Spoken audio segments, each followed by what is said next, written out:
Alguna vez escuché al autor que vamos a comentar hoy, Mariano Sigman, contar algo que se me quedó grabado. Una historia personal. A ver, Se propuso subir una montaña, la Amorcuera, cerca de Madrid, en bici, en menos de 35 minutos. Un tiempo que para él, parecía casi imposible. un desafío fuerte. Total. Entrenó, eligió el día perfecto, lo dio todo. Y al llegar arriba, miró el reloj. 32 minutos, 43 segundos. Lo logró. Exacto. 32-43. Esa frase, esa meta que se hizo real, dice que lo impulsó a romper un límite que quizá, solo existía en su cabeza. Es una forma excelente de arrancar, ¿eh? Porque justo toca el núcleo de lo que vamos a explorar hoy. Totalmente. Vamos a sumergirnos en cómo el lenguaje, o sea, las palabras que usamos, las historias que nos contamos sobre nosotros, las conversaciones, tienen un poder enorme. Moldean nuestra mente, lo que decidimos, incluso nuestra salud. Exacto. La idea hoy es desentrañar algunos puntos clave de fragmentos del libro El poder de las palabras, de Sigman. Entender mejor ese impacto del lenguaje y, quizá descubrir cómo usarlo de forma más consciente, ¿no? A nuestro favor. Ok, empecemos a desglosar esto. Arranquemos por esa idea que mencionabas. Que las palabras no solo describen algo que ya está ahí, sino que pueden crear realidades. Sobre todo las que tienen que ver con quiénes somos, de qué somos capaces. Precisamente. Y esto, ojo, va más allá de pensar en positivo y ya. Frases como estoy triste o no sirvo para esto, que a veces soltamos así nomás, pueden terminar funcionando como etiquetas. Como dice el autor, noticias falsas sobre uno mismo. Noticias falsas sobre uno mismo. Me gusta eso. Es que conecta con algo interesante, fíjate. Los conceptos de falibilidad y reflexividad de George Soros, que él aplicó a las finanzas. Ah, sí, lo de las burbujas y eso. Exacto. La falibilidad es, que nuestra visión del mundo siempre es imperfecta, incompleta. Y la reflexividad es que actuamos sobre esa visión imperfecta y, al hacerlo, influimos en la realidad.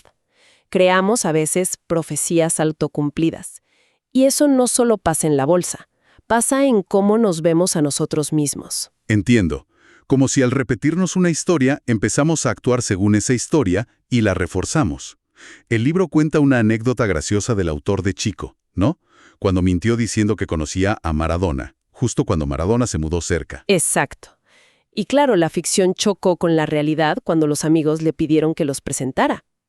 Pero más allá de lo cómico, conecta con investigaciones como la de Kengli, ejercicio para el cerebro. Ayuda a desarrollar la teoría de la mente. La capacidad de entender que otros piensan distinto. Justo eso. Entender que los demás tienen creencias, intenciones, información diferente a la nuestra. Es un ensayo temprano en construir relatos coherentes.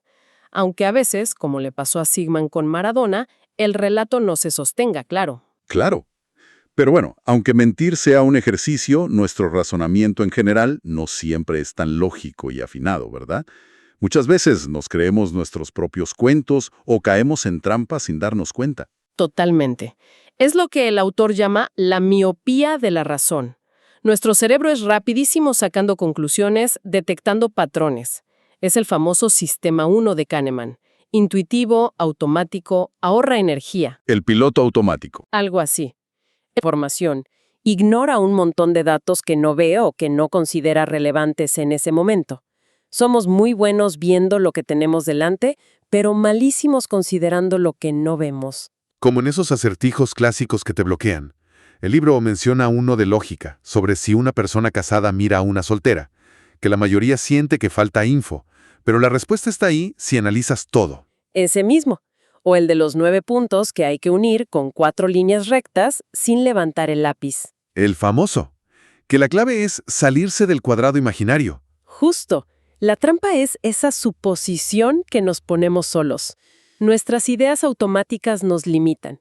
Y esto se conecta con el sesgo de disponibilidad. ¿Qué es eso exactamente? Le damos muchísimo más peso a la información que nos viene fácil a la mente. La más reciente o la que nos impactó más emocionalmente. Si hablamos de alguien y justo nos lo cruzamos, ¡qué coincidencia increíble!, pensamos. Olvidamos las 1000 veces que hablamos de alguien y no nos lo cruzamos. Claro. O el miedo a una enfermedad rarísima porque justo leímos una noticia terrible. Exacto. Distorsiona cómo vemos las causas de nuestros éxitos y fracasos, que casi siempre son una mezcla complicada de esfuerzo, habilidad y, bueno, puro azar. Entonces, si nuestro razonamiento individual tiene estos sesgos, estos puntos ciegos, ¿cómo podemos mejorar? ¿Cómo pensar y decidir mejor? Y aquí es donde el libro mete algo que me pareció fascinante: la conversación. Así es. La conversación no solo como intercambio de datos, sino como una, digamos, tecnología social, antiquísima y potentísima para detectar y corregir los errores del pensamiento individual. Una tecnología social. Piénsalo. En un mundo como el de hoy, lleno de información, fake news, polarización en redes. Pensemos en la confusión que hubo en el atentado de Boston, por ejemplo. Sí, fue un caos informativo. Bueno, en ese contexto, la capacidad de la conversación para filtrar, para refinar ideas, es más crucial que nunca. De hecho, el libro cita una investigación de William Brady muy reveladora. ¿Qué encontró? Que añadir una sola palabra con carga moral o emocional a un mensaje en redes puede aumentar su difusión un 20%. La falsedad muchas veces viaja más rápido porque explota mejor esas emociones. Eso que dices de que la conversación corrige errores suena muy bien, pero ¿hay experimentos que lo demuestren? Me cuesta un poco creer que una simple charla pueda superar la presión del grupo o los sesgos así nomás. Es una duda súper válida. Y sí, el libro detalla experimentos muy interesantes de un investigador, Hugo Mercier. Básicamente, les daba problemas de lógica a personas solas y luego las ponía a discutir sus respuestas en grupos pequeños. ¿Y qué pasaba? Lo sorprendente fue que, en la mayoría de los casos, aunque solo una persona tuviera la respuesta correcta y la mayoría estuviera equivocada, la conversación permitía que los argumentos lógicos ganaran. ¿En serio? ¿El argumento le ganaba a la mayoría? Sí, el poder de un buen argumento superaba la presión social. Y esto choca, digamos, con los experimentos clásicos de Solomon Asch sobre conformidad, ¿recuerdas? Donde la gente negaba lo que veía para no ir contra el grupo. Me recuerda totalmente a la película 12 hombres en pugna, 12 Angry Men. Un tipo solo, con paciencia y argumentos, va desmontando los prejuicios de los otros 11. Es un paralelo perfecto del cine. Y la clave parece estar ahí, en la argumentación razonada. Otro experimento que se menciona, de Andrea Baroncelli, usaba un juego online para nombrar caras. Mostró que si no hay conversación con argumentos, se necesita mucha más gente, como un 25%, para cambiar un consenso aunque esté mal. O sea, no basta con hablar, importa cómo se habla. Exacto. Resalta la importancia del tipo de conversación. Grupos pequeños, escucha activa, foco en la calidad de los argumentos. Algo que ya decía Montaigne hace siglos. Piensa en el contraste histórico con Kennedy. El desastre de Bahía de Cochinos, donde se cayó al que pensaba distinto, frente a cómo manejó la crisis de los misiles, mucho más deliberado, asegurándose de oír distintas voces en grupos más chicos. Y esta idea de la conversación como herramienta para mejorar el juicio no se limita a problemas de lógica abstracta, ¿o sí? Se aplica también a las decisiones más complejas, más ambiguas de la vida. Exactamente. Decisiones sobre qué estudiar, con quién armar pareja, qué camino profesional seguir, a quién votar, rara vez tienen una sola respuesta correcta, ¿verdad? Para nada. Solemos tomarlas con información parcial, basadas en la intuición, en sesgos que ni notamos.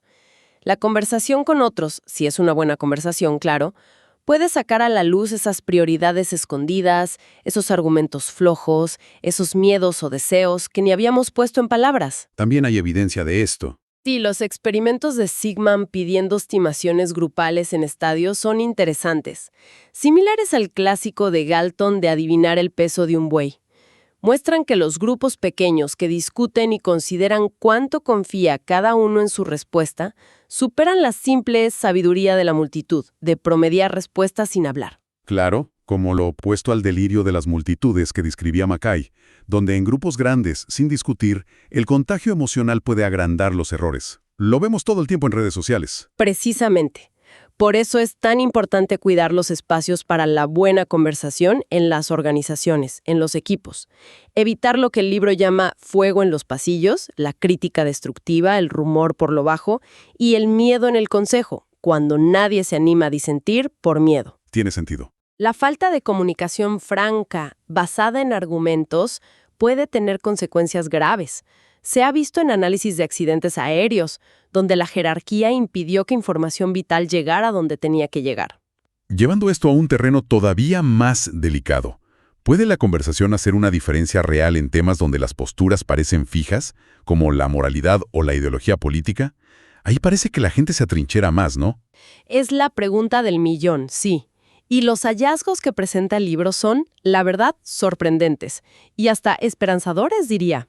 Ah, ¿sí? Cuéntame. Hicieron experimentos donde juntaban a personas con opiniones súper opuestas sobre dilemas morales que polarizan mucho, como si el incesto consentido entre hermanos adultos es aceptable o si hay que proteger a un amigo que cometió un delito. Temas difíciles. Mucho. Y, contrario a lo que uno esperaría, que cada uno se quede en la suya, observaron que las creencias eran mucho más flexibles de lo que pensamos. En muchos casos, los grupos lograban llegar a un consenso, o al menos acercar bastante las posturas a través de la discusión. Vaya, eso sí que es inesperado. ¿Y cuál era la clave? ¿Qué permitía ese acercamiento en temas tan cargados?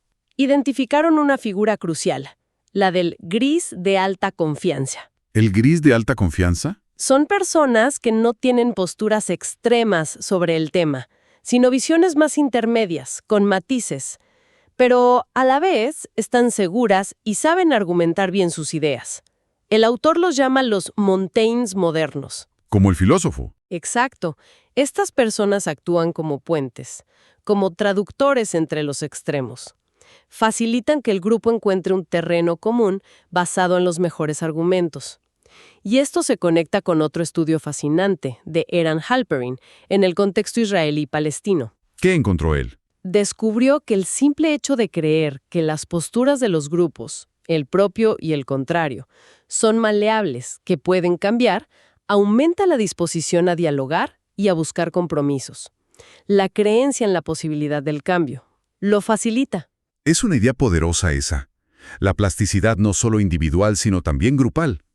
Ahora, si cambiamos el foco hacia adentro, ¿cómo influye todo esto, palabras, historias, conversaciones, en cómo construimos nuestra memoria y nuestra identidad? Aquí entramos en uno de los territorios más fascinantes y, digamos, contraintuitivos del libro. ¿Cómo funciona la memoria? Se insiste mucho en que no es como una cámara de video que graba fielmente. No, yo siempre la pensé así. Pues no.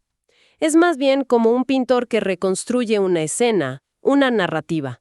Es un proceso creativo, reconstructivo por naturaleza. Mezcla constantemente pedacitos de realidad con inferencias, con expectativas, con ficciones. ¿Puedes darnos algún ejemplo de cómo funciona esa pintura de la memoria? Claro.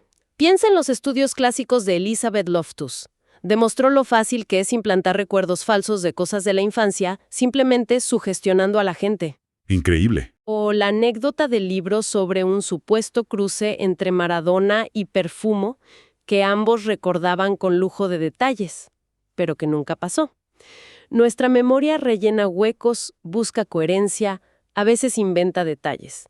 Incluso a nivel básico, la percepción inicial ya es una reconstrucción, como en los experimentos de Anne Treisman con formas y colores, que vemos separados, pero recordamos haber visto juntos. La memoria es una reconstrucción constante. ¿Y este proceso de reconstrucción pasa cada vez que recordamos algo? Exacto. Hay un proceso inicial de consolidación, que es cuando un recuerdo se fija a largo plazo. Un proceso lento que involucra al hipocampo. Pero lo realmente interesante es la reconsolidación. ¿Reconsolidación? Sí. Cada vez que traemos un recuerdo a la mente, este no solo se lee, se vuelve temporalmente inestable, maleable, se puede modificar antes de guardarse de nuevo. Y aquí hay implicaciones terapéuticas enormes. ¿Cómo cuáles? Por ejemplo, se investiga el uso experimental, muy controlado, de sustancias como el MDMA en terapia para ayudar a personas con estrés postraumático a reescribir la carga emocional de recuerdos traumáticos durante esa ventana de reconsolidación. Entiendo. La memoria no es una roca fija, sino más como arcilla que podemos ir remodelando. hasta cierto punto. Y mencionaste que esto conecta con la creatividad. Totalmente. Memoria y creatividad son dos caras de la misma moneda reconstructiva. A veces, esta conexión lleva a plagios inconscientes. Le pasó a George Harrison con My Sweet Lord, ¿sabías? Una melodía guardada en su memoria surgió como si fuera nueva. No tenía idea, pero también usamos esta capacidad de forma deliberada.